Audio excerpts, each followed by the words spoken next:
Hello and welcome to M3 Live. My name is Malcolm Travers. Male Media Mind is a grassroots organization dedicated to uplifting and unifying our community through dialogue, insight, creativity, and knowledge. And every Wednesday at 7 p.m. Eastern, I invite my friends to help me break down topics that are usually things that need more perspective or experience, relationships, mental health, religion, spirituality, personal growth, those sorts of things, or just some weird shit that's online. Who knows? um, but as we discuss, we'd like to get your input as well. So leave them in the comments and questions as we discuss. We'll get to them as soon as we can. Let me introduce you to the panel. Today we got the talented Mr. Drayden joining us from Atlanta. What's going on, Greg? You can join Greg on Saturdays at 1 p.m. if I can find the little placard. Although I don't think I have the updated one, but it should be 1 p.m. for the Saturday sit down. And joining us off from his hiatus, Cream Diggler. What's going on, Cream? I'm back. I'm back. Hello. Good to see you. Good to see you. Cream Diggler is the host of the Diggler Digest every Thursday at 7 p.m. And I know I was just discussing with Swag that I really do want to discuss Sinners. I just finally saw it. I was like, the more I finally saw it, and it's sitting on me like, oh my god, there's so much. Yeah. Yes, there is. There was so much. There's so much. And of course, as I was saying, of course, Swag is joining us from those Tijuana streets, just fresh off a birthday. You can join Swag every Tuesday at 7 p.m. Eastern. What's going on, Swag? Level 57, baby. Woo-hoo. 57. So get them coins. Ding, ding, ding. And of course, joining us from Atlanta as well, Big Night Devon, host of the Blurredcast every Sunday at 5. I can find the placard here. What's going on, Devon? What is going on? It's nice to see Mr. Diggler is back with us. And his dreadlock is giving me life right now. So no, it's good to be back to express this side of myself, girl. On two groups in the pod, she's a different kind of girl. Cream Diggler, she's the other. She's the drag queen in me. Okay. Giving us new hair and a red lip. I love this. Yes. But I am doing good. This Sunday, for all my anime heads out there, you should tune in Sunday because it's going to be a very, very anime themed cast. So yeah. Yes, that's a signal that Greg is not going to know a thing about. No, anything. It's not. But he might learn a thing. I feel judged. I'm glad my partner in crime, Cream, is back. So you get it. I mean, if it wasn't for overdub, I wouldn't know anything about anime because I can't do. Okay, so it's not just. I mean, I can't do. Y'all got me out here feeling stupid like y'all niggas know Japanese. I'm like, these niggas got me fucked up. Hey, y'all here speaking Japanese and shit. Know they talking about me. Look at this dumb motherfucker. Right. Yeah. There you go. So I do have a host of topics. Most of them are a little bit heavy, but I brought visual aids. Hopefully it'll actually work. Yes, visual aids. So like I have like some discussion questions that I came up with. I tried it before. Some of them will not be on screen because I was rushing and I realized like I don't know what I'm doing when I'm making slides, but hey, we'll get to them at first. Half the battle, Malcolm. That's all. I'm trying new things. I'm trying to grow. Yeah. I see your promos and stuff. Congratulations. Yeah. You picked out your afro today. You washed your face. You just doing things. It is spring. Big boy. Look at you, big boy. So I'm kind of been on this kick about talking about like whether or not something really matters if it's true or not. Especially when it comes to things like faith. religion and those sorts of things. And I ran across this woman's video. She wrote this book called No Nonsense Spirituality. I read it some time ago. And she's sort of making an argument for religion from the point of view of someone who's an atheist. And part of that argument is just saying that religion is a sort of social technology. She goes into much more detail in her book about it, but I'm going to play the video and then ask some questions about it. Here we go. Today I'm going to be playing chess against myself and showing you what I think are the best arguments for religion as someone who's an atheist and not participating in organized religion, because one of the most annoying things about arguing with religious people is they're not even using the best arguments for their side. If I was arguing for that side, I would say we need to stop trying to build the foundation of religion on truth claims that we're trying to make true, because they're just not true, or there's not enough evidence to show that one religion is more true than another. But what you can say is that religion is extraordinarily helpful and we have co-evolved with it for a reason. Religion co-evolved with humans because it is a meaning-making, community-building, norm-enforcing system that deeply solves our sociological and psychological needs that help us to not only function but thrive. And because secularism is never going to be able to have strong enough shared myths to be able to build community to replace religion, secularism will never ever be able to compete with religion. Religion is essentially our greatest cultural technology that evolved alongside human consciousness to address our deepest needs: existential anxiety, social cohesion, moral order, experience of the sacred, dealing with death. So to strip away religion entirely is to strip away our cultural technology that allows us to function. It's going to strip away so much of what we need that it creates a vacuum. And in that vacuum, we have such a strong need that in its place, we're going to get nationalism, political gods, conspiracy, consumerism, various forms of political ideologies that often end up being worse than religions themselves. So because religion is here to stay in some form, and because it maps onto real human needs, we should then be making religion better and be in the game of making religion better, rather than going to secularism, which is never going to replace religion. So maybe the best thing that you can do is not leave religion, but actually participate within a religious structure to make it healthier and make it better so that it can continue to co-evolve with us and give us the things that we need, but in a healthier and more sustainable way. Maybe the faster way to get to what we want, since secularism has a hard time gathering the resources that you need in order to build third spaces, perhaps we use the third spaces that we already have in churches to be able to create them to be the community centers that we need for the modern world.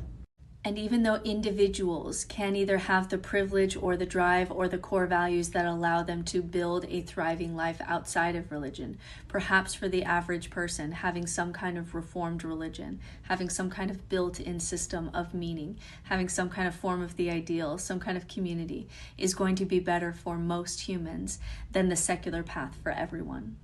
Nietzsche believed that the average person is just not going to take on the project of discovering your own core values, living your own moral code, living an authentic life, creating your own meaning and purpose, creating your own community, that the majority of people are just not going to want to take on that project. So the question is he right? And if he is, should atheists and agnostics and people who are upset with religion in its current form be working within the religious walls in order to make religion better? And would that approach actually be better for humanity as a whole? See, she had me in the first 10 minutes. It's the last 10 minutes. Right.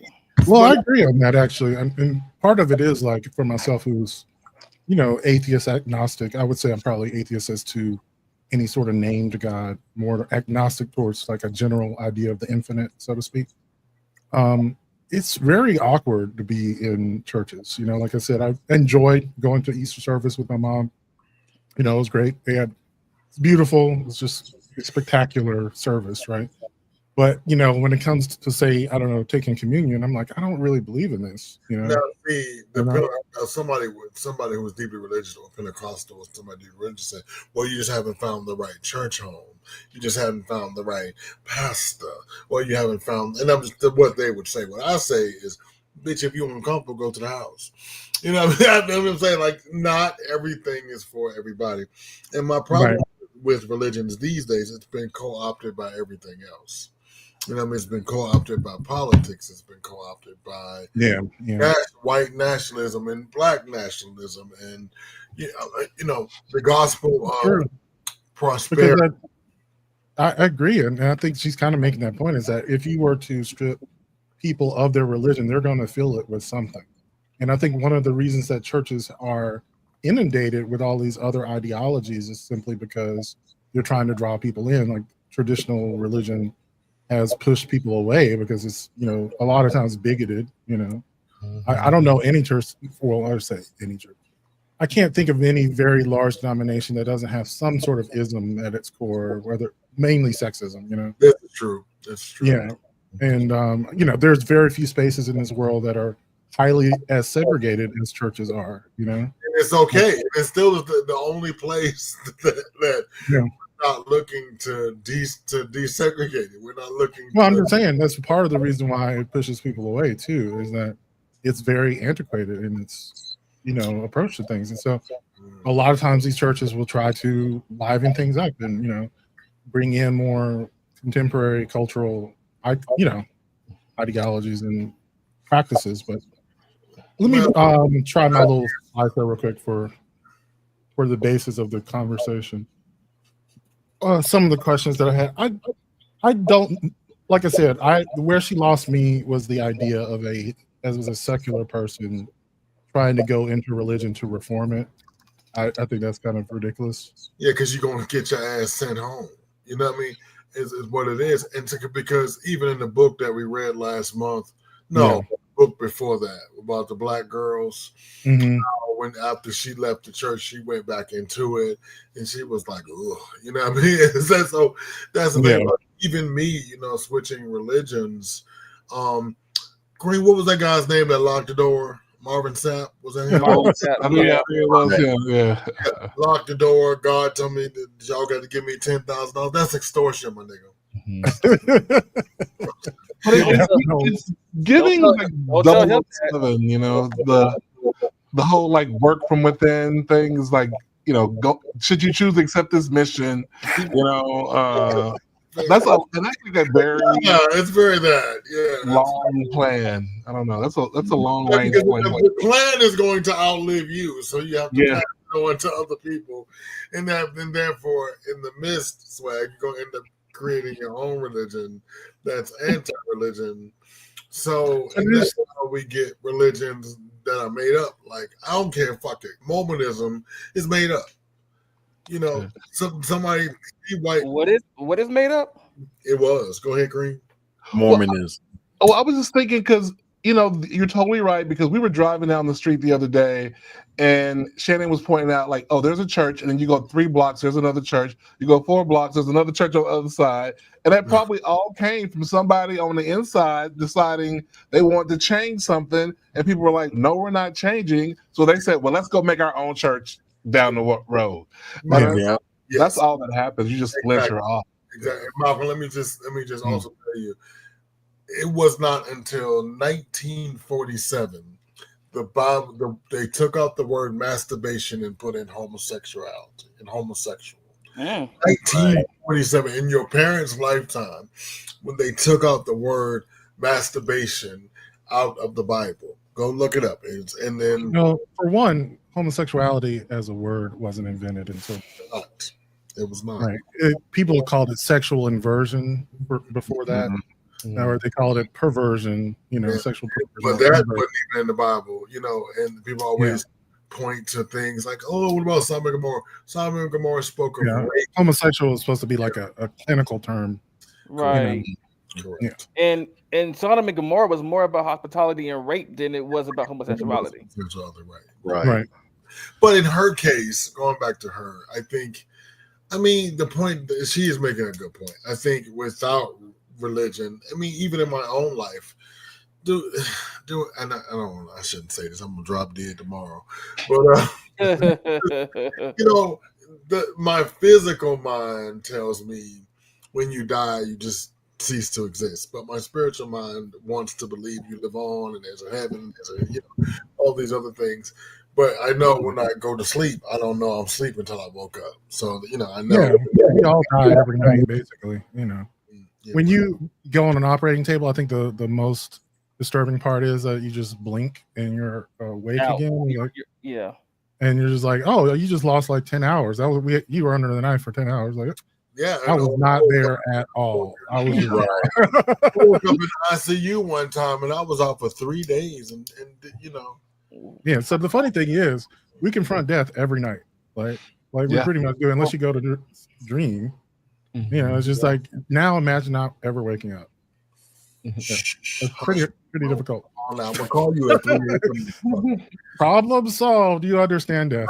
I'm gonna call you at 3 a.m., motherfucker. I can't get your ass up, nigga. Get up. Yeah. You know, and that's. But maybe, you know, perhaps you dream as you're dead. I don't know. There's that idea. Oh, please don't, because please. No, I'm gonna be cremated, so that I won't have any. Yeah, that would be exhausting. And no, please, no death dreams, please. So it's funny having this conversation today, because you know the conclave just started, and they just came out with some black smoke. The Catholics love a good show. I tell you, we just love to put on a show. I think what's so cool about it is that it's a show that's been going on for like 1,600 years. Yeah, you know, like people have been doing it pretty much continuously, and that is amazing when you think about it. You know, Malcolm, the part I tell people, the church always got something to say about gays, but these niggas walking around in Prada robes and Prada shoes. Okay. Real holler. You know, if they had a Met Gala for the church or for Christianity. Okay, let's talk about it. I'm just saying, every Easter is the fucking Met Gala. Are you kidding me? Like, people are there fine as shit. Like, what?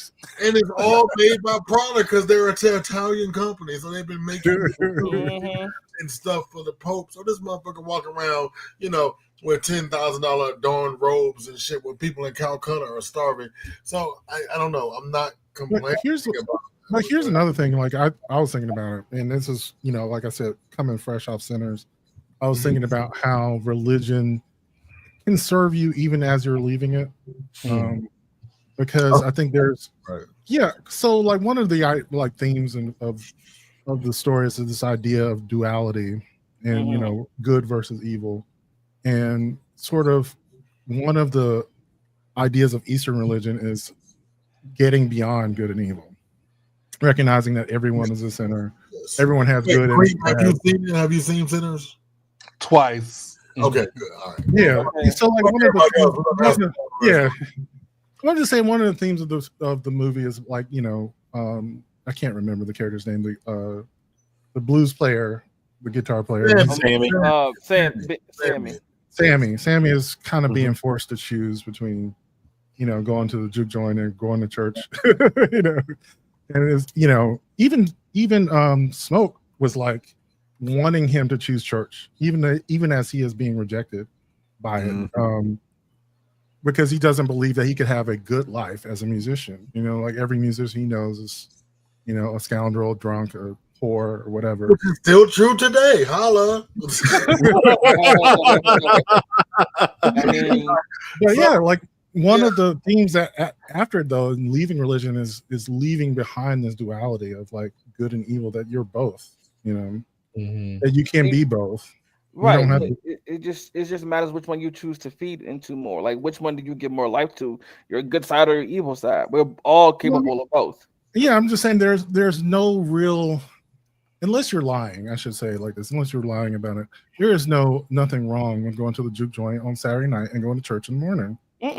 Now, if you're lying about it, that's a different story. But let me tell you something. There is a group of people, not to cut you off, but there's a group of people, and my mother was one of them. You can't serve two masters. That was her thing. You can't serve two masters. And that's what I'm saying. That's part of why a lot of people step away from religion. They learn that sometimes they learn the wrong thing, in the sense that all of it is trash. I don't think it's all trash, but learning that the asking to choose is itself a losing game. Right, because it's knowledge that you have a choice, and I think that's what sometimes I think that with any religion, it's like, okay, people don't realize, or they get brainwashed into believing they don't have a choice but to serve their God or their Yeah. religion, or otherwise bad things will happen to you in your life. Sure, I know people that have been in church all their life and bad things still happen to them. So I'm Yeah. like, which one is I it? remember there's a portion in the beginning of the movie. I think it was in the beginning, close to the beginning, where Sammy is being asked to read a passage from Corinthians, right? Yeah. And the passage from Corinthians is just the idea that you can overcome any, redemption is available to everyone, right? There isn't anything that you can do that would ever make you unredeemable. I mean, that was the passage basically. And yet at the same time, people believe that you can be unredeemable, that you can be taken so far away that you can never come back. And like there was a certain irony in him asking to read that. Like, you're trying to force this upon him, and yet you don't even understand the point that you're trying to make, So and the thing that I kind of not threw me off about it, but like the same words were used to justify a dirty deed against another sect of people. And the character says, yo, those were the same prayers I heard when they took my daddy's land, Yeah. That is, and so I love the part. As I'm saying, it's not. Yeah, go ahead. Sorry. No problem. And it was I love that even though that they were clearly the evil ones, there was in that space there was a shared experience, and I think that's the long and short of it, real quick, is that that's what religion is, a shared experience. And I don't know where else we would get that from, but go ahead. What? That's the idea that that even the evil ones are attracted to that or whatever.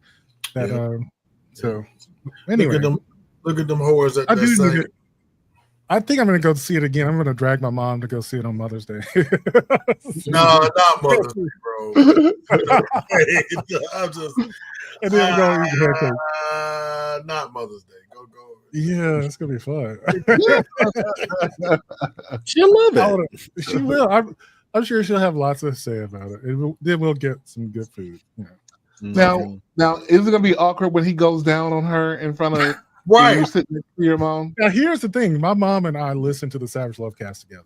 Oh, so she's read. She knows a lot about pegging and all kinds of shit. Like, she got 2 kids. What? A Travers knows about pegging? What? I got some questions for Mother Travers. Wait a minute, ma'am. Wait a minute. I've been listening to that podcast for like 20 years, and of course, I've listened to it in the car with her. And she just be like, "Ooh." She'll be like, turn that mess off. That's what my mother did. Or either she was intrigued. She was like, "What? She was intrigued, but I think that's the point I got from the Savage Love Cast for me, is that a lot of this stuff was not anything that I'm personally interested in, but it was a distraction from my own life. Got 2 kids. We think, she knows what's up. Listen, look, our mothers know more than they say, because I remember an interesting conversation with my mama at dinner about a king. I was like, okay, not I'm now, but a kink, about a kink. Yes, it was about a kink that she tried or had, and I was just like, okay. Wait, don't talk about that. Go ahead. I don't. Yeah, my fear when taking her to go see it was I was afraid it was going to be too violent, and it's certainly violent. It's plenty of blood, but it's not overly so. Yeah, I agree. It's not grotesquely violent. No, it's just really good. It's among my favorite movies. Period. Most definitely. I had a student come in today. This little Latino boy, and I'm like advising him, getting his schedule together, and he just starts humming Sammy's song. I'm like, that sounds like. And then he starts talking to his friend who's with them about, God, Sinners was so good. Oh my gosh. Like, I went and started researching all the things, and the boy was like, what are you talking about your research? He's like, I said, like Jim Crow. He's like, yeah, I went and looked up stuff about Jim Crow and like blah, blah, blah. Like, I was like, okay, little boy. Okay. Yeah, they have like a website too that has some of the backstory from some of the vampires or whatever. So like some of the backstory of the Irish vampire is that they came on the ship that was at the end of Dracula, like Bram Stoker's Dracula. And they had like a news report of like the ship coming into harbor without anyone alive or whatever. I think you can find some other stuff on Spotify. They have a playlist of the music from the movie and some of the influences of the, it was just really good. Yeah. So anyway, moving on though. Do we have any comments or questions? Yeah, we do. Yeah, we do. Mr. Collins says, "Welcome back, Cream." He also says, "Right, got a problem with the gays, and yet who you think playing the music, directing the choir, singing on the praise teams? The gays." Okay, Hell, the gays, the gays. the gays. Okay, Right. Convocation conventions host some of the biggest gay freak fests out there. So I've heard. Listen, Never been to one. every time I see the what is it, the was it the Kojic retreats that happen here in Atlanta every year, I'm like, look at all the dress women coming in with their roommates. Right. Oh no. Roommates, yeah, because they can't, they can't room with the women, even their wives. So yeah. That's a good point. As men folks don't have to room together. We're just gonna just be playing leapfrog. Not leapfrog. My next one's gonna be another philosophical topic. It's not gonna be as long, but talking about this concept of interconnectedness and trying to think about things from a greater perspective. Like even if you don't believe in God, trying to think in an imaginary point of view from a nearly omniscient point of view and looking at all the connections between people and realizing that no man is an island, that sort of thing, that everything that someone says or does is in response to something else. And what that sort of thinking might provide you as a spiritual practice. Nothing exists in isolation. Behind everything and every person, there is an indescribably long story explaining how and why things came to be. To understand anything, we have to see it within its context, within its frame, and its relationship to all time. We have to see things as God would see them, as a dynamic and universal connectedness that is constantly evolving and constantly progressing. This is what Hegel called the Weltgeist. Hegel argues that you cannot make sense of any fact, object, or person as fragments. Everything is defined in relation to something else. Take, for example, this video. Behind this, there is a camera, there is a script, and there is a person who is speaking. And behind that person, there are the institutions that educated him and the parents that encouraged him, and so on. Now, if you do this for every fact in the universe, you start to realize how vast the Weltgeist is. The word Geist translates usually as mind or spirit, but most philosophers keep it as Weltgeist or world spirit. The Weltgeist is the totality of all things, of which we are just a part. Each finite personality, yours, mine, and everyone's, has a tiny part to play in this Weltgeist, pushing it onward in our small yet essential way. Hegel's Weltgeist argues that we cannot understand me without understanding that I am a child, I am a writer, I am a friend, and I am a human. We are defined by our relations. We are in this together. So the Weltgeist is like another way of talking about the collective unconscious, which is something I am fascinated by. And, throughout writing and people who think about archetypes in fiction and in myths, certain themes reoccur. And when they talk about the Weltgeist or the world spirit, they usually use the imagery of oceans. So like something like the Odyssey, for instance, and what's beneath the ocean is being, revealed later on or whatever. Sort of the ocean being what connects everything, all the islands, all the world, as a metaphor. And one of the things that I just find interesting about it, of course, is that there are these myths that are connected, but not connected. They're connected through us as human beings, right? Always talked about dragons being the sum of all fears, basically. Like humans have always been prey to other animals, and in our myths we create these uber predators and ultimately they kind of all turn into dragons eventually. Just because they're flying and they have claws and they can breathe fire and they can, they're also usually super intelligent. Later on they could actually talk and do those sorts of things, but at some point, you also take on a moral dimension as well.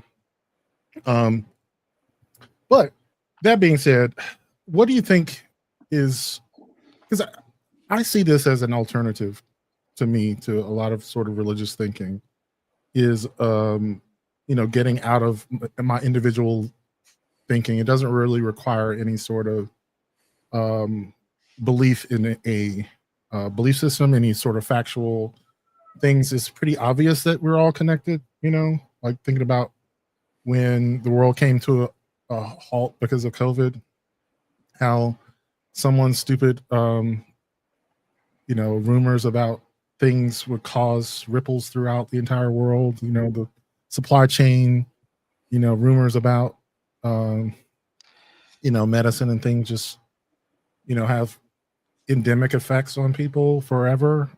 Like we're just gonna have COVID seasons now, just that's the thing that's gonna happen. Yeah, I mean, it's just interesting to me, I think. And let me see what some of these questions I came up with. What does it mean to say that nothing exists in isolation? Can you think of a personal example in which your understanding and context changed your perspective? See, do you agree with Hegel's notion that we are defined by our relationships rather than some inner essence? I found that question particularly interesting because I was going, okay, I guess it depends on how you define definition. Yeah, it's true. Like, are we referencing definition from without or definition from the person, right? Because then it could change significantly. I think I think one of the major issues with the Weltgeist is that it's almost invisible to us until it's pointed out. We typically just see ourselves as individuals, and because that helps us survive. Yeah. Ironically, what made us survive as creatures, as sapiens. That's an amazing book, by the way, by Noah Harari. He wrote this book about the history of human. Apparently, through our archive of bones, there have been up to 6 different species of human beings. Most times, no more than 2 or 3 lived on the planet at the same time. But what distinguished us from the 5 other sapien species was our interconnectedness and our ability to work together. And what's interesting about it is that predated language. It predated, many social structures or whatever. And it is really fascinating to say that one of the things they found about the start of civilization, which doing and actually changing the earth, was the recovery of bones from disabled or injured people. Like people who would not have normally grown to adulthood. That's an indication that there was a support structure that people actually cared for one another. And that predated things like the ability for language and things like that. It was just something about our species that we lived in clans and groups, and yet at the same time, that ability also creates tribal wars now. I have a question. Yeah. So is that why when one black person run, we all run? Is that the end of Well, what is funny though is no questions. You can not a question. Even without thinking about it, when something bad happens, oftentimes we look around to see what everyone else is doing. Right. We don't want to be the only one to react out of place. I'm sure we've all been in a crowd at a concert or something. Yeah. They fighting. Next thing you don't hear about them fighting until 20 minutes you outside. You don't even know why you outside. Oh God, or gunshots that are that is the first thing you, as a parent, is the first thing you tell your child. Son, daughter, when you see them run, you run. You run. Yeah, you don't even. Did nothing happen? Like, yeah, you run it. We run it. Just run, right. Be like, ask questions, get to the car, motherfucker. Don't ask no questions. You see old people on walkers and shit, scooters, and everybody goes. Yeah. And that, or either like, even now, I thought about this in Paradox of Now, Malcolm, that Black people are really staying at home. We are really staying to the house. We're going to see centers. We're going to church. We are learning to line dance. We fucking around. What's that? Boots on the ground. We doing all that shit. and we have really left politics. We have left the damn room because and you can have somebody, even my stupid cousin, that the only thing he knows is how much Newports cost. You know what I mean? And he would keep like Fox News on all day.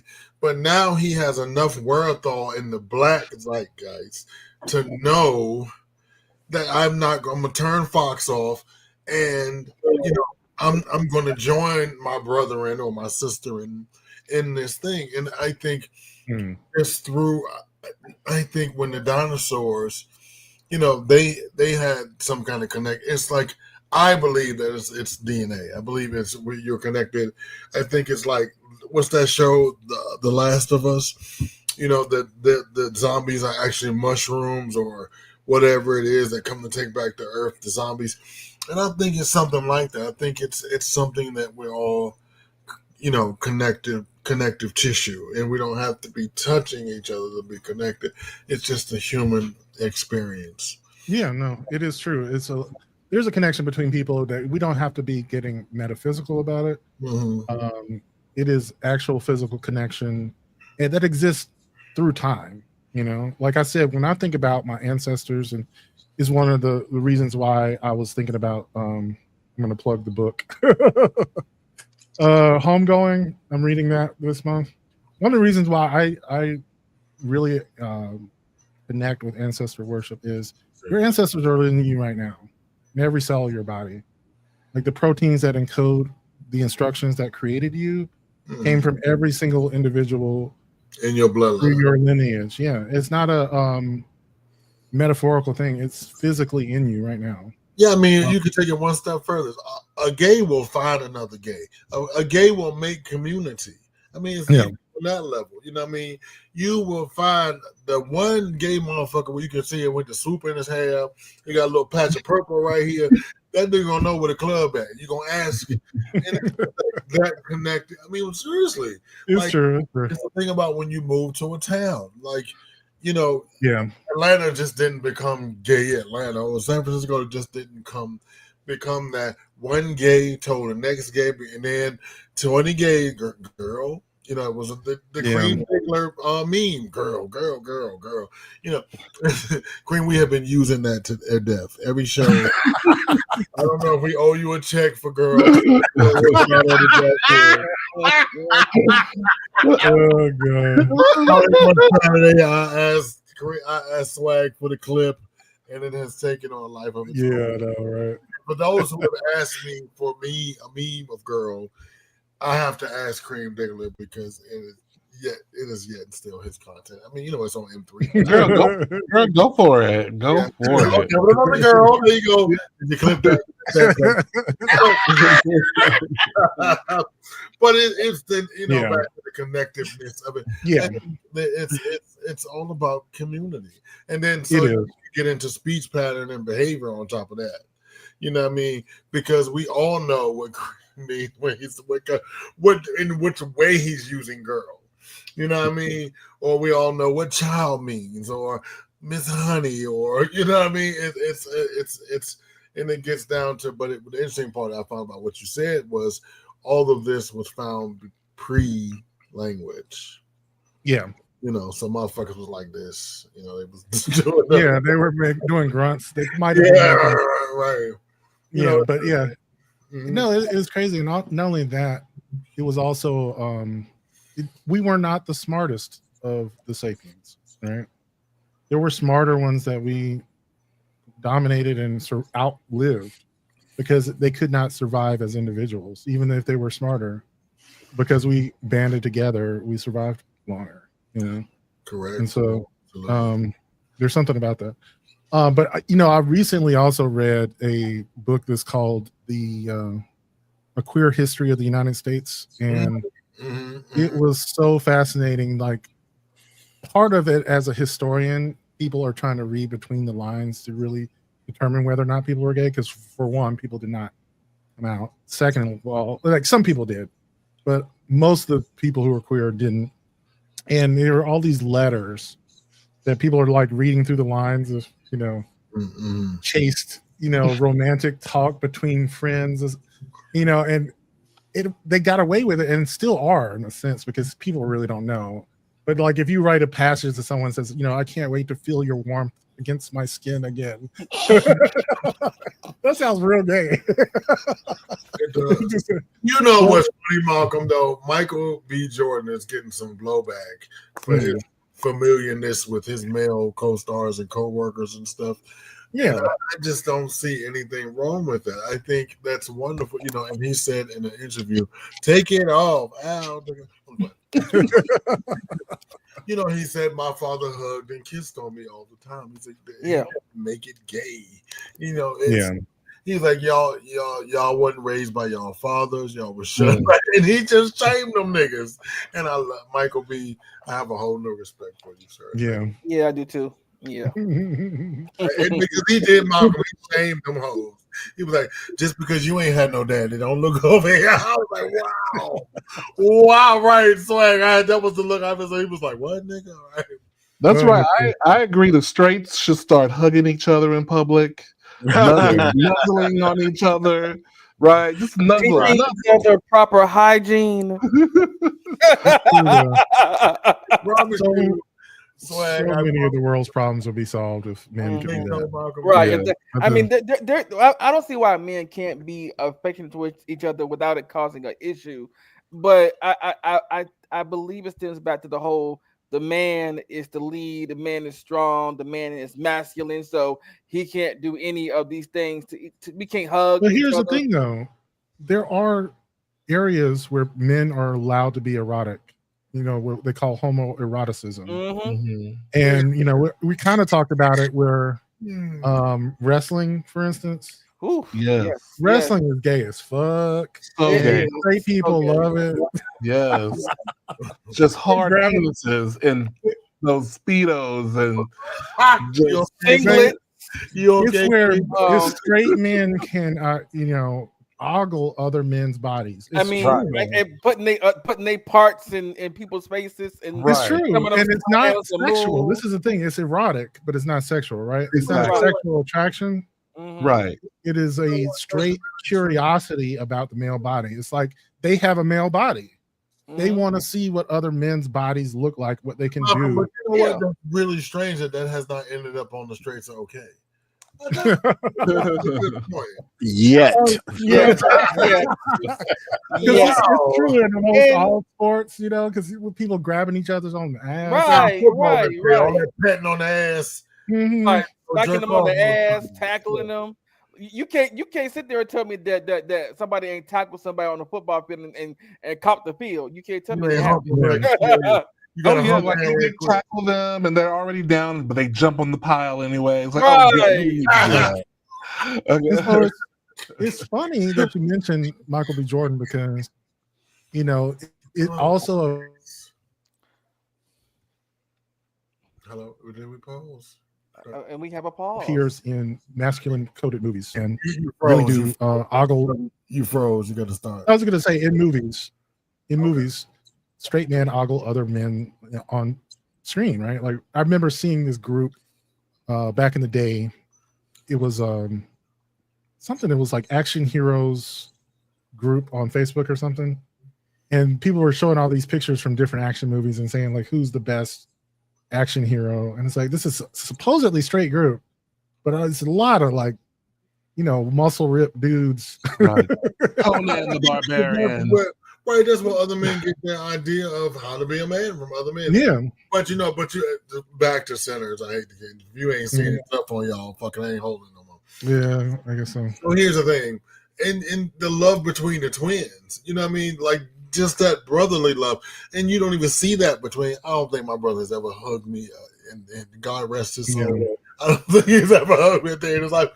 But just to see that they, even he was a vampire. I don't know if this was missed on y'all, but he was a vampire and he still took the instructions that his brother gave him. He was like, don't touch Sammy.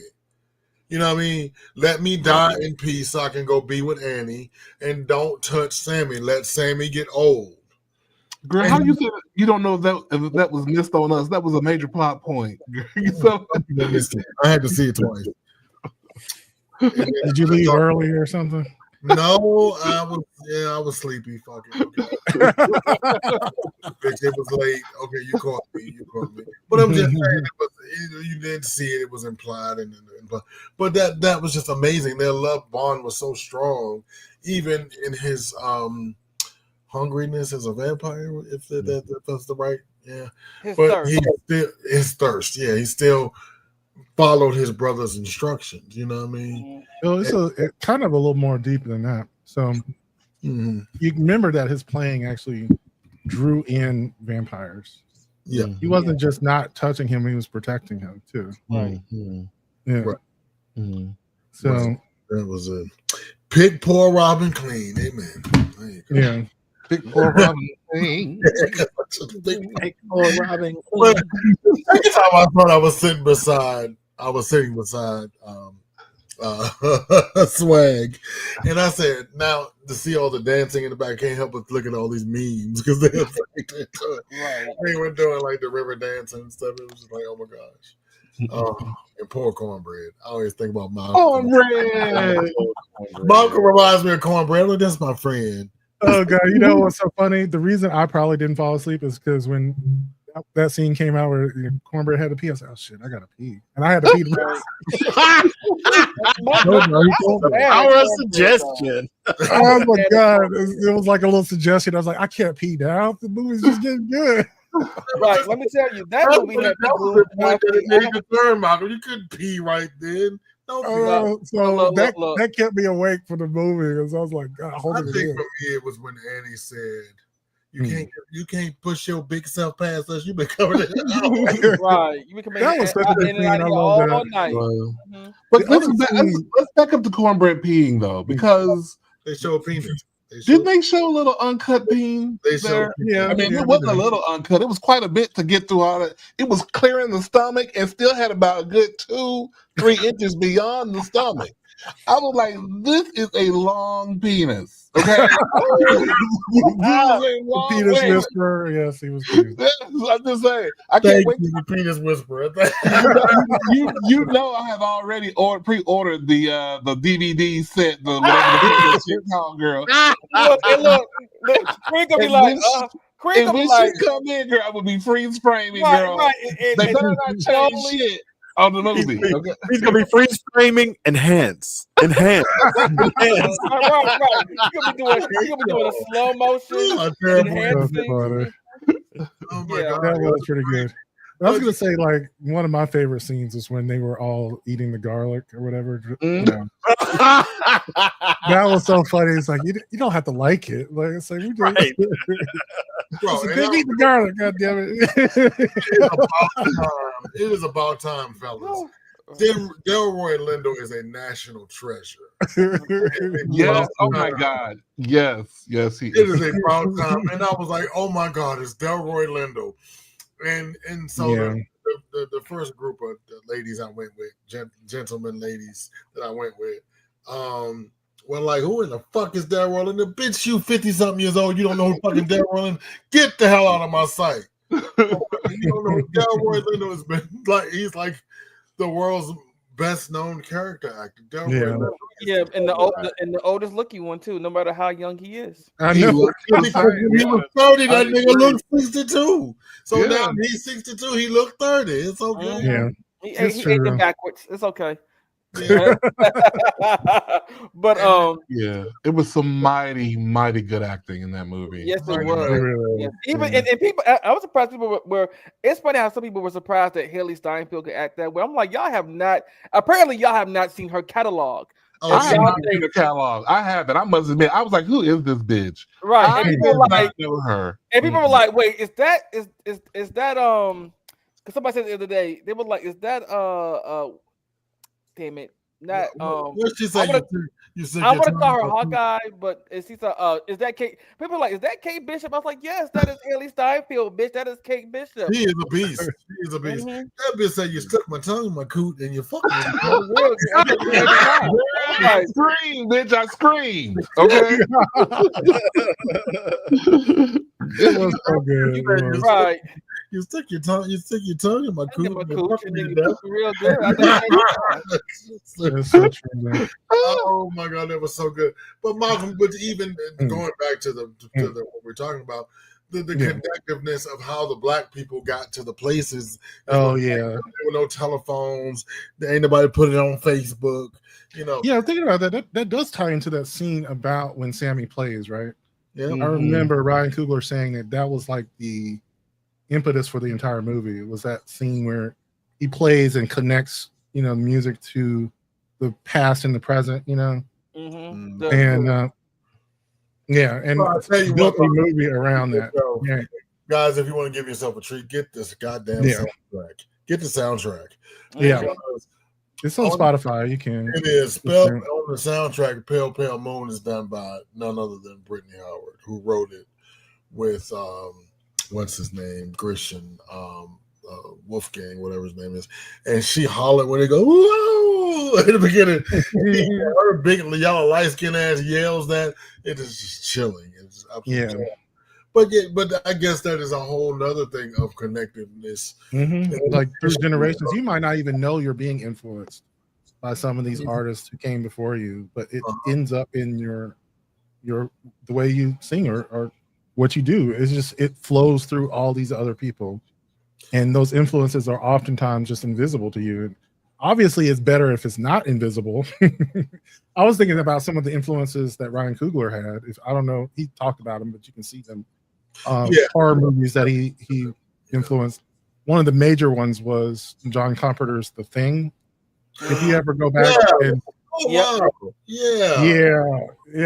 it's all through it, and that was an amazing movie, The Thing, if you haven't seen it. Now, Cream is going to be a tough year because this year we have the return of Spike Lee with Denzel. It's going to be a tough year at the Oscar ballot. It is. And they saying it's an A24 film, so it's got that weird plot twist that we don't know what it is yet. So I love A24. Shout out. Sinners is going to struggle simply because it is so popular. The Academy likes to do these little oddball. Everyone's seen it, so it could help. On Ace Black, I didn't know that. We need to get some of these quotes. Let's do the comments. Okay. Og said something that I just didn't know. Can we start at the bottom? Yeah, I did, but Can we start at the bottom with good afternoon, sir, Mr. Dion. Good afternoon, Mr. Dion. California A in the house. Haley Steinfeld walked her 1/8 self black back into the juke joint and fucked everybody's shit up. See what happens when you bite everybody.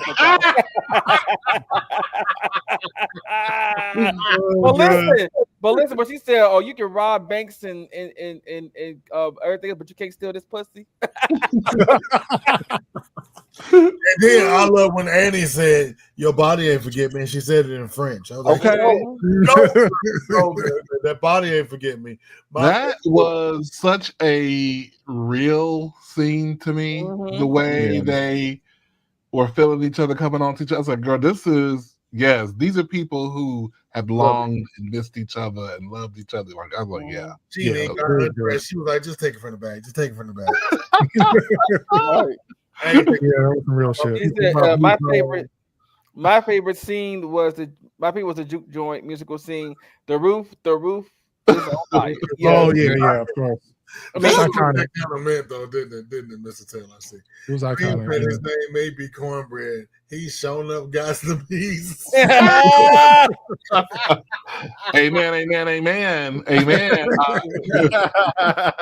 Well, wait a minute now, real quick. I felt bad for Cornbread. Cornbread with that pregnant wife was just minding his business. I know, poor Cornbread.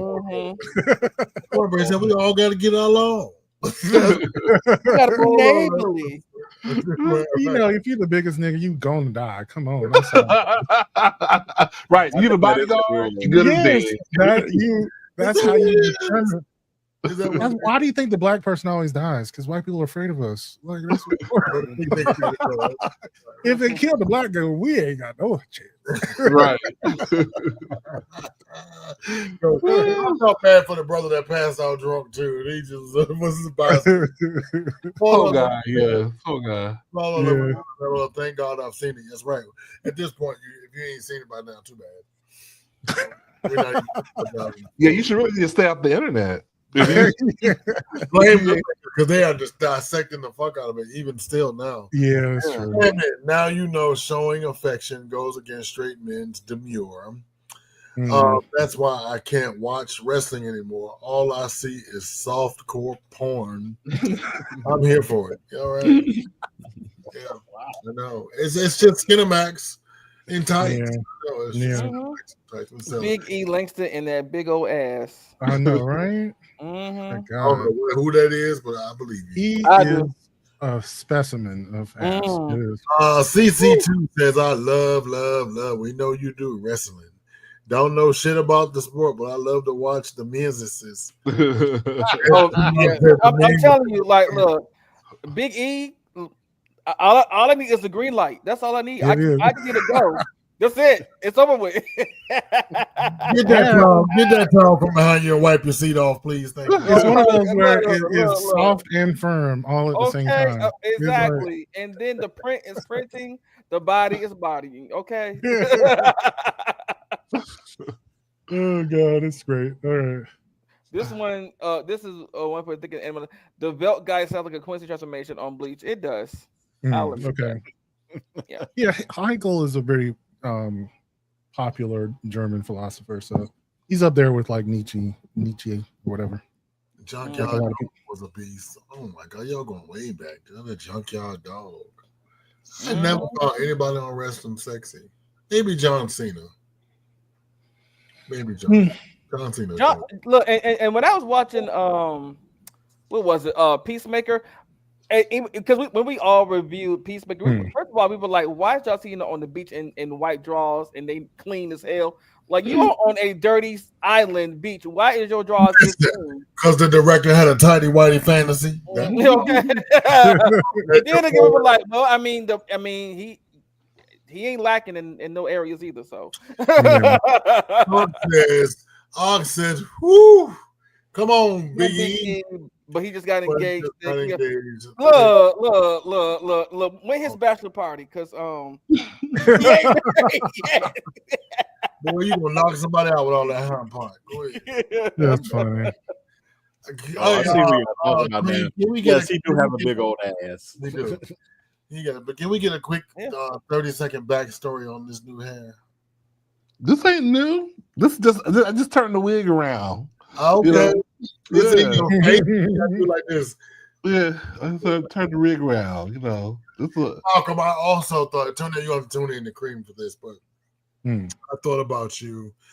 And then when I was watching the highlights from the Met Gala, and the origins of Black dandyism was rebellion. You know what I mean? We talked about that once or twice. Yeah. You know, and some people are mad, they just mocking Black people, but it's good that things like that have a platform. Like, people are interested in what dandyism means. And Dapper Dan himself, you know how Dapper Dan, Gucci stole his shit, and they had to give full access. Dapper Dan can make you anything out of Gucci, and it's considered vintage Gucci. because Mhm. they stole his shit for years, and he is a good billionaire. Had to pay that nigga, and they have to honor his designs. I think they bought him on, but shout It out. is interesting, like the history of dandyism. If you want to research, I forget, it was one of those slave narratives where you first saw it, superfine dandyism. I can't pronounce the guy's name. That's why I was just like Right, but it was just as we got free, we wanted we wore fine tailored European clothes because the white tailors would not sell us the clothes, so we had to order. It was a way it was like overcompensating because people didn't want to give you, the status. Anybody see Django Unchained? Mm-hmm. Remember when he picked that loud blue suit with the pussy bow? Yeah, that's a pretty good example. Right. Yeah, that was the thing. He wanted everybody to know, I am free. I choose. This is my form of dandyism. And then you see it in Harlem, and it's still a thing. On Sunday, you see older black men strolling up and down 125th Street in full zoot suits and 10-piece suits. It'd be hot as a motherfucker. They just have I'd be like, my nigga, I know you got an air conditioner, that motherfucker. You know what I mean? All right. Go ahead. So no, I'm going to move on. I got a couple more. Actually, a few more. I'm going to do some relationship topics. So this one was kind of inspired or came up because of some things we talked about trying or needing to get the last word on someone, and I'm going to play the video and I'm just going to ask a few questions afterwards. Let's see. Here we go. There was this man I met years ago, and he was fine and funny in the church, great relationship with his kids, charismatic, and so on. And he approached me respectfully in a way that was very refreshing. And as we started to communicate, I asked him what I would ask any man that I was going to be around in any capacity, because it's important to know. I asked, are you married? Do you have a girlfriend? Do you have anyone who thinks they're your girlfriend? Do you have a live-in? Are you still messing with your baby moms? To which he said with his full chest that he was not married, not in any kind of relationship or situationship, that he was single, and seeking God about pursuing marriage the right way. Anyways, I trust but verify, so I looked him up and didn't find any record of marriage, but still, my spidey senses were going off. So I was very upfront and communicated to him that I was not looking for anything romantic with him. One day, this cat came up with this whole scheme, and I thought to myself, the only reason why he would go through all these types of changes is if he lied about his relationship status and he doesn't want me to find out. So I recruited my very best Sherlock Homegirl skills and also asked for the leading of the Holy Spirit and found out that he had given me the incorrect spelling of his name. When I typed in the correct spelling, there it was, live in living color. I was heated. And I wasn't upset because of our relationship, because he and I weren't romantically involved. We were just friends. I was upset because he was trying to be romantically involved with me, and people have been taken up out of here for much less. I used different words, but the sanctified version is, I said, hey man, you lied. You're married. And this was through text because I didn't want to talk to him. And do you know what this cat had the nerve to do in front of God and everybody? Send me several paragraphs of text back, trying to flip the situation on me for accusing him of lying. I didn't read all the messages because I didn't care, but here's what I did do. I pulled out the shiny new tool that I had just learned from Dr. Ramani. I texted back this phrase, I can accept that you feel that way. And class, that right there sent that man to the moon. Because he wanted me to get defensive while he was accusing me, but I had nothing to get defensive about because I wasn't wrong. He continued with more and more paragraphs, and I just left it. Why? I don't need the last word. When you do what's right, that's better than making sure you say the right words to shut down the conversation. Remember that the narcissist wants a reaction out of you because then they know they have control over your emotions. Give them air, beloved. Let them sort that out by themselves.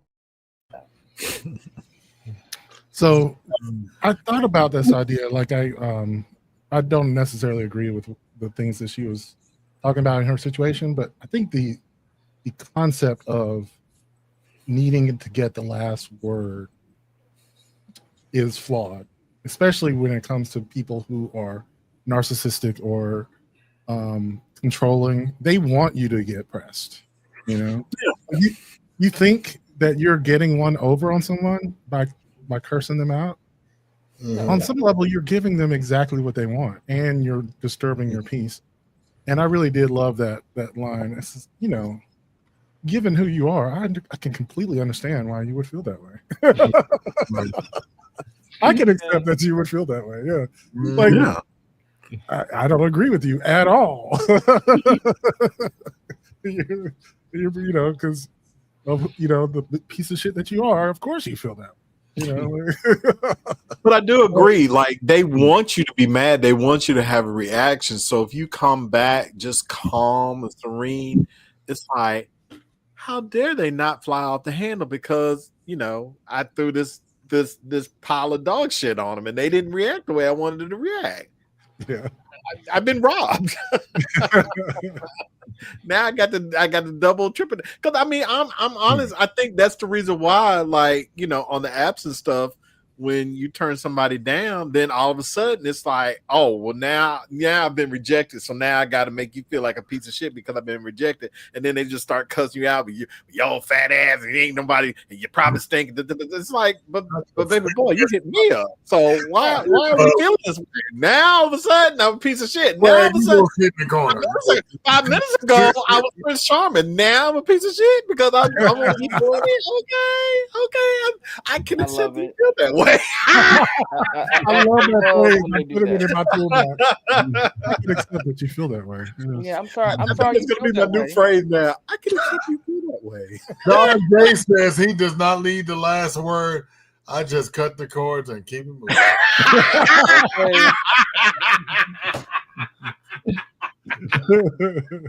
Amen. We needed that this evening. Amen. That's hilarious. Not a bitch. So, Don was somewhat of the inspiration for that because he is one of those where he talks about getting into it with these people on the apps, or continuing a conversation. Like, I don't have the energy for it, so I don't think But I mean, whatever makes you happy. It seems to make John happy, so I mean, like, whatever. I mean, I will admit, in my younger days, like, I always felt like I was notorious for like getting online with people and like going into the comment section and just having this back and forth and back and forth and back and forth, and then suddenly I realized, like, this is getting me nowhere. Like, I'm not going to convince these people that that I'm right and they're wrong, or because they're going to believe what they want to believe. So I have learned that, like, you know what, I don't have to have the last word. I know what I know, and they can believe what they want to believe, and I know they want that reaction out of me, and I'm just not going to give them that. It's just like, okay. Yeah. I guess it just depends on if you're feeling mature that day, because sometimes I will choose violence. I know what I'm like, girl. Like, I even said it in the comments one time, and this is probably 6 months ago. I was made a comment, and somebody came back with their comment, and I was like, girl, I do have time. I said, I do have time for this, just so you know. Mm-hmm. So I am not going to let this go. I don't care how we can go on forever. I had decided that this I'm making time for.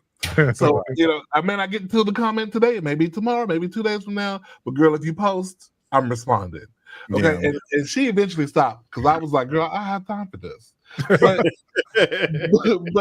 and I think sometimes though it depends too, like it just depends if personally, romantically, or friendly, I could definitely see not feeding into it.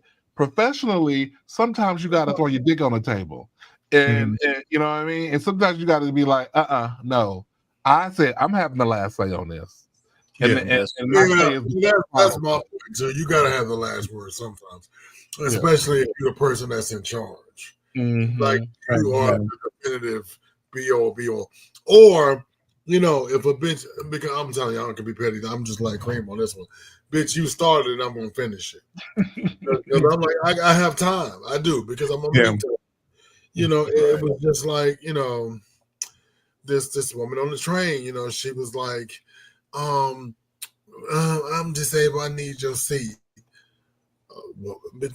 What? Me too. You don't see this walker right here?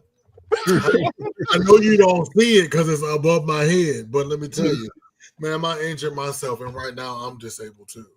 And man, listen, no ma'am. Well, that's just rude. What you want to fucking wear a sign? You don't sit your man. She kept talking, and she kept talking, and I kept talking too. Her daughter was like, "Mama, please." I was like, "Yeah," because I'm not gonna let this rest. Right. So halfway down the street, like, we probably in South Carolina at this point. She's still going on. Don't make no sense. So rude. I said, let me tell you something.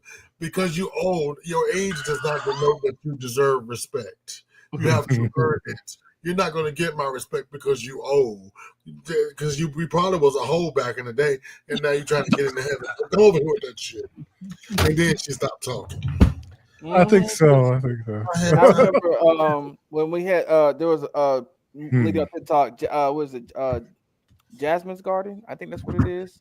Yeah. And she told the story about how she was disrespected by the 3 old white biddies.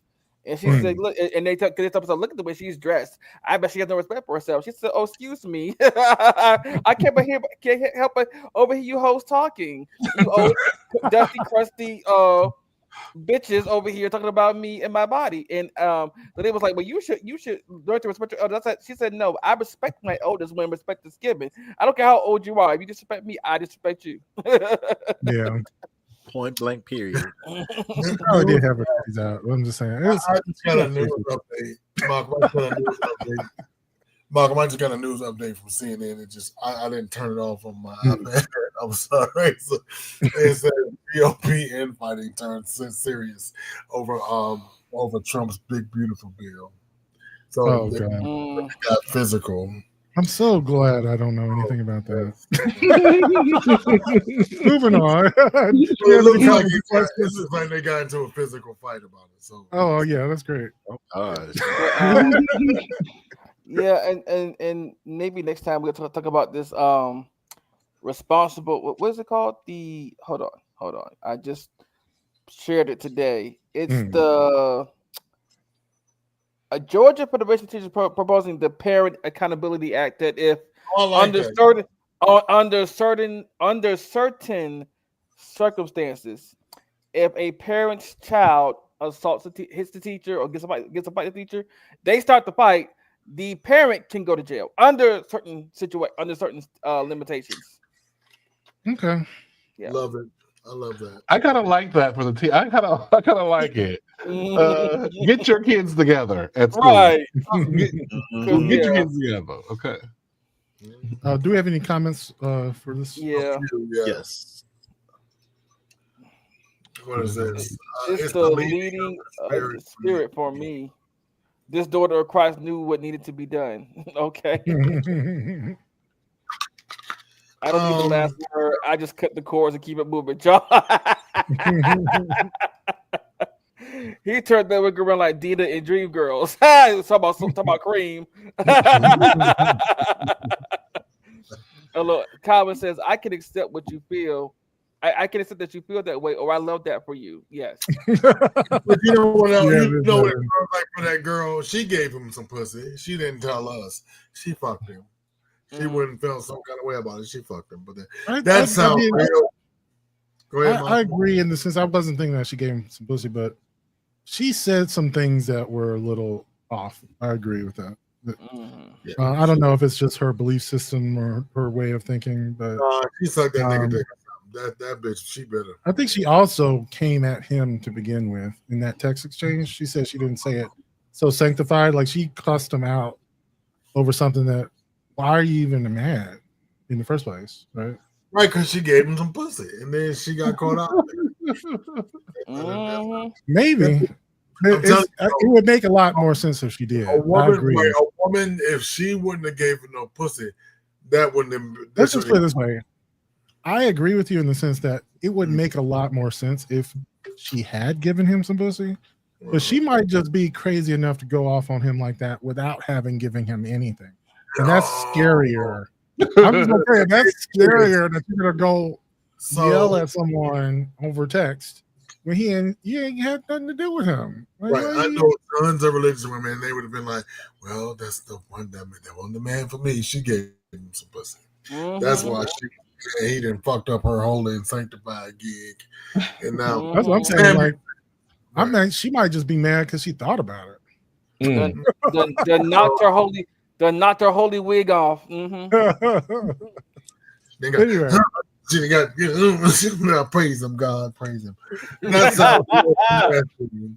Sammy says that sounds real classy based on and all, but the ratchet bitch in me can't go that route.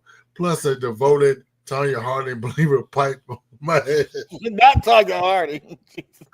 Sammy, you almost made it through the program. Now go to the corner. When someone tries to diss me after I rejected them, I love to say that how you feel about me doesn't change how I feel about me because I'm sickening. I hear that. He John broke her says, back. She just mad because he only wanted to hit once. Right. He broke her back. He did. He broke her ass off. Then she went hunting on the internet. Okay, I know this dick can't be free. I know somebody getting this dick. Right. Good luck. I mean, you know what you said, Cream Dilla? She said this dick too good to be free. This dick got to belong to somebody else. Let me check might up be on right. it. It would make a lot more sense if that is what happened. But all right, moving on. I'm going to talk a little bit about relationships as a mirror. And this is, I think, going back to this idea of the Weltgeist. Relationships in this regard, she's talking about, romantic relationships, but it's also just relationships in general are in some sense how we get to know ourselves. All of this can really save your relationships. It's pretty deep, but I feel like if you can grasp it, you can think of it when times get difficult, and you can use it to save a lot of headaches. So our partners show us who we are. A lot of people don't know this, but relationships in general are designed to show us who we are. We cannot see ourselves in totality from an inner point of view. Therefore, in life, we need a mirror, a way to have ourselves reflected back to us. And one of the ways in which this is done is through relationships. The reason for everything that we experience as humans is honestly to expand us. And relationships, being as amazing and difficult as they are, is one of the most effective and efficient ways to do so.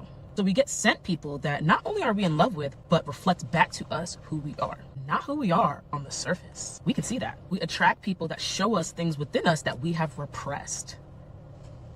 This is why it's important to leave when things get toxic or the red flags become unbearable. Because naturally, you will have the urge to change for the person you really love. And you don't want to end up in a situation where you're changing yourself for the worst. There's an old saying that says the things that trigger us in people are really things that we have just repressed within ourselves. That's why they trigger us. If you take a second to think about it, you'll realize that there's a lot of stimulants going on around us, right? And we don't respond to everything. Like, there's a lot going on in this world, and only some things matter to us. There are some things that do get our attention and trigger us a little bit. Those things are not random, because we wouldn't be triggered by something that we didn't identify with. So if there's something within your partner that triggers or irritates you, maybe they're too avoidant, maybe they're very stubborn, may be time to reflect on what is inside you.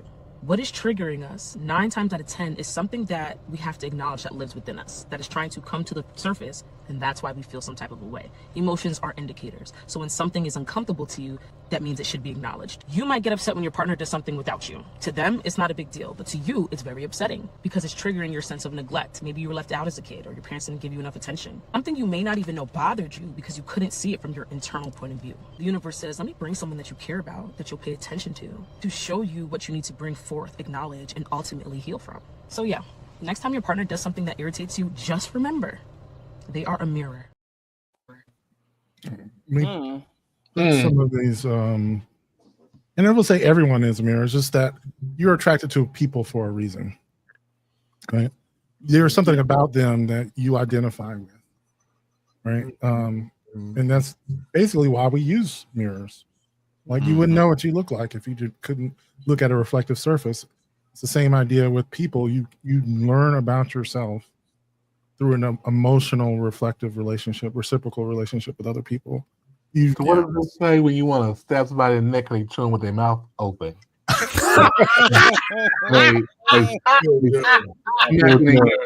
your motherfucking ear. I don't know. I think that is, you are being triggered, but you are learning that you are not a fan of ASMR. That's what you're learning about. I hate that too, though. They make that little noise. Yeah, you did say that. Like, just stare, the death stare. What? ASMR is not for me. I'm sorry. Chew with your mouth closed. Oh, too much. Oh my god. So, All right. like, bitch, what are you doing? Shit. Now, you're not yeah, telling here's on some- somebody, are you, Chris? Who, me? No, I'm just saying hypothetically speaking. You know, hypothetically, of course. of course. Yeah. I think he's going back to his past. Actually, Yeah. So here are some of the. I think number 6 got cut off, but whatever. romantic. Yeah. This. Oh, you mean? I thought you wanted me to read it. I can Oh see, yeah. I mean, we can go through them. I can see it. It says, "Can romantic love exist without this deeper level of understanding?" Yeah. I don't know. That's Yeah. Something to think about. Number 5 is good. Understanding your triggers shift how you respond in conflict. Like if you understand what triggers you, Yeah. and like somebody has that particular, like they do that to you all the time, and it's just like, okay, Yeah. you know, I think sometimes you can learn like, okay, I they love me, and I know that they're not doing this on purpose. Still get on my motherfucking nerves, but I'm not going to fly off the handle like I normally do. I'm just gonna kind of, you know, understand that, like, you know, it's not always about me. Sometimes, you know, it is what it is, and I'm just gonna just suffer here in silence and just be like, Oh, you won't suffer in silence. You're just going, you're shaking the table again. Stop that. When someone like taps your feet like that.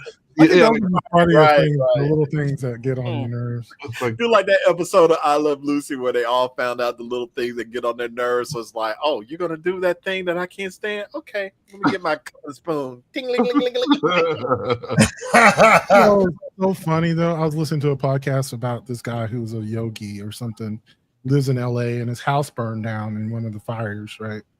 And he was like, you know, as a yogi, as a spiritual teacher or whatever, I almost perversely look forward to letting go of all my possessions. Like this was a test from the universe for letting go of my possessions.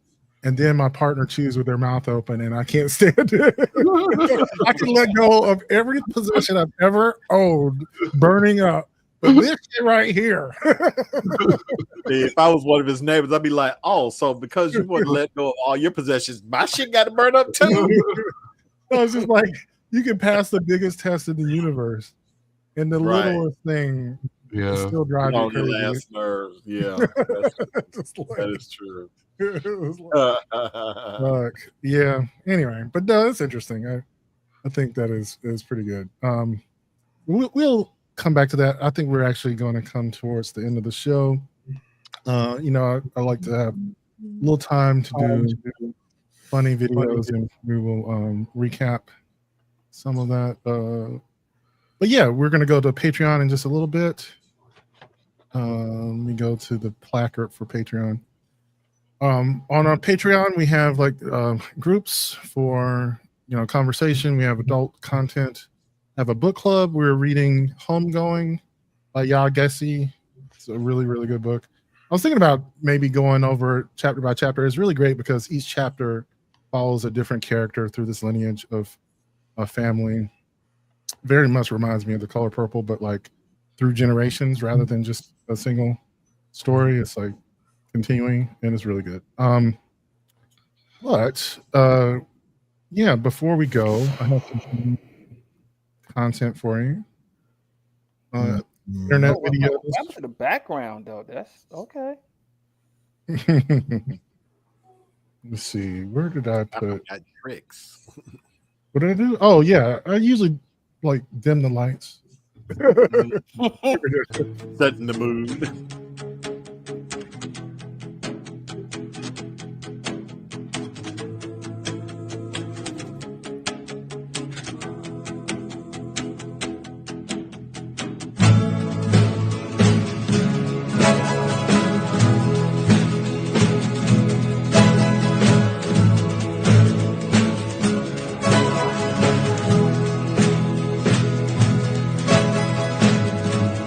Lord, didn't tell me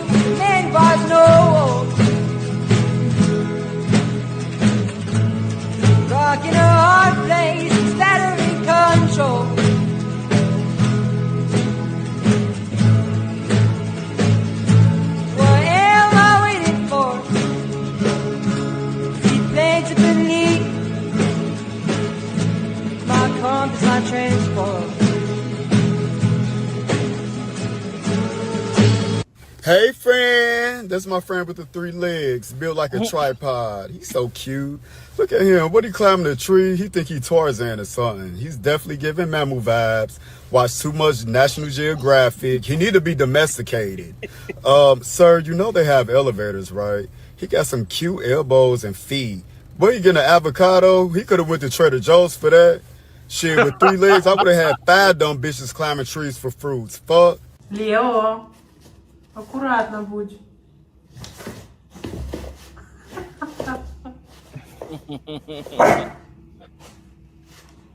Now you've saved me.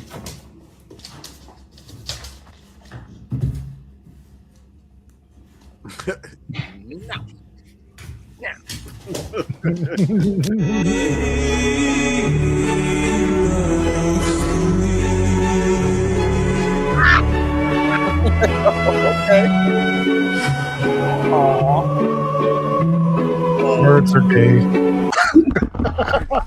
Birds are gay. Oh god. Too cute. Yeah.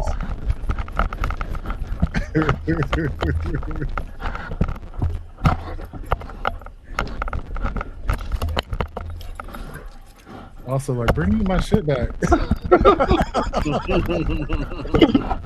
Ballerina cappuccina. Mi mi mi mi. È la moglie di Cappuccino Assassino. E ama la musica la la la la. La sua passione è il ballerino Lololo. What? Oh. It's like one tiger cub or lion cub and a bunch of cats.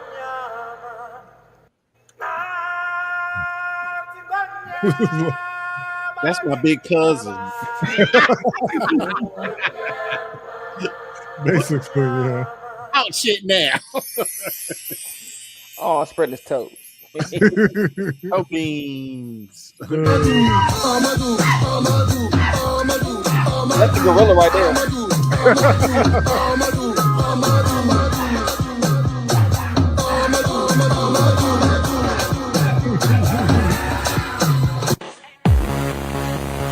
Oh, wow. He's popular.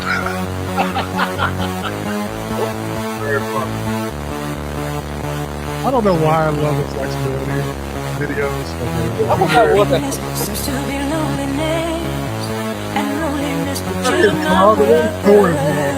How could you get when you're only thinking of yourself? How you look to other girls.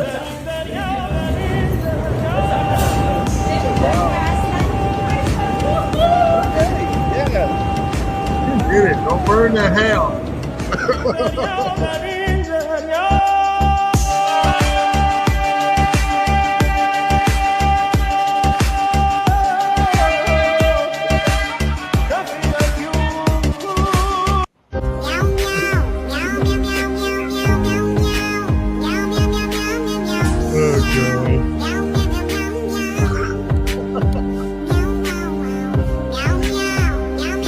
Give you that double.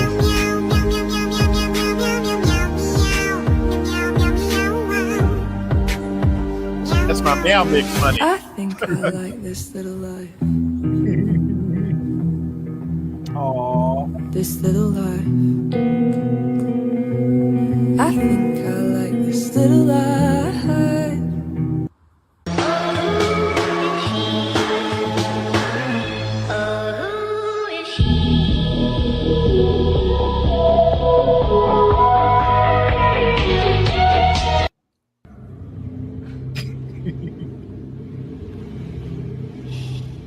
It's a cat orgy.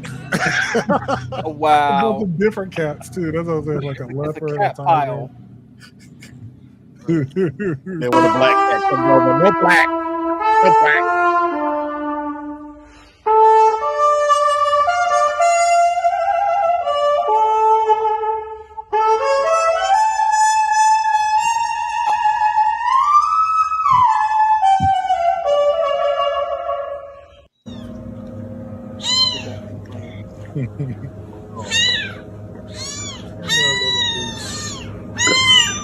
Loud ass kid.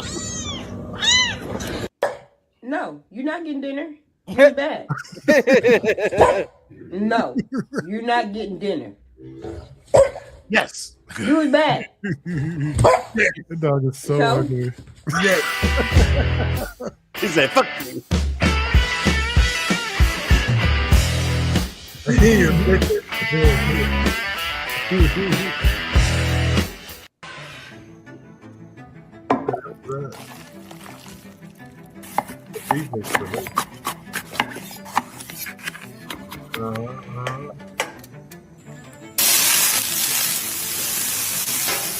They lost with the cash. They lost with the cash.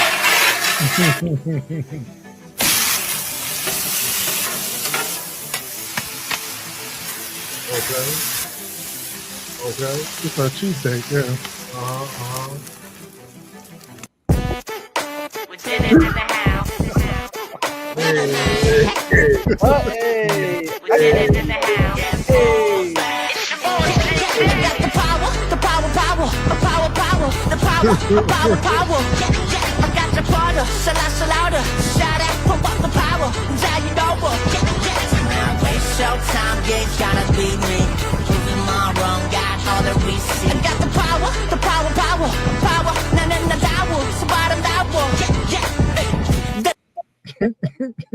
Okay, I guess.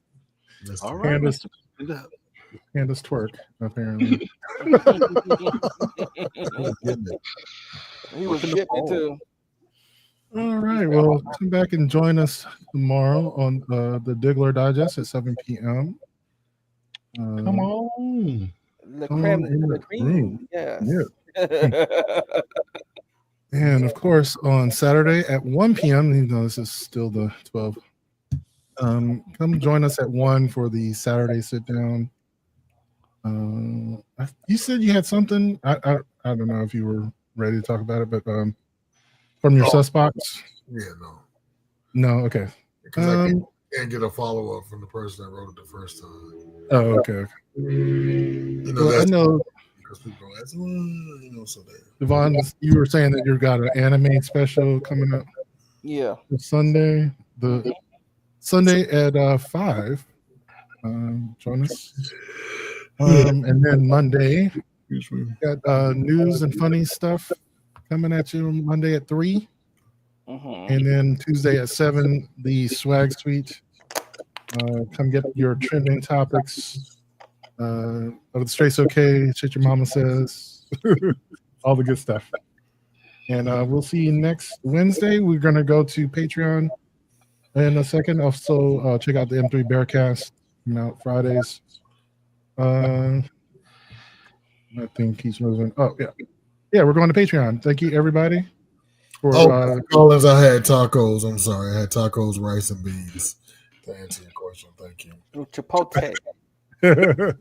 All right, see you.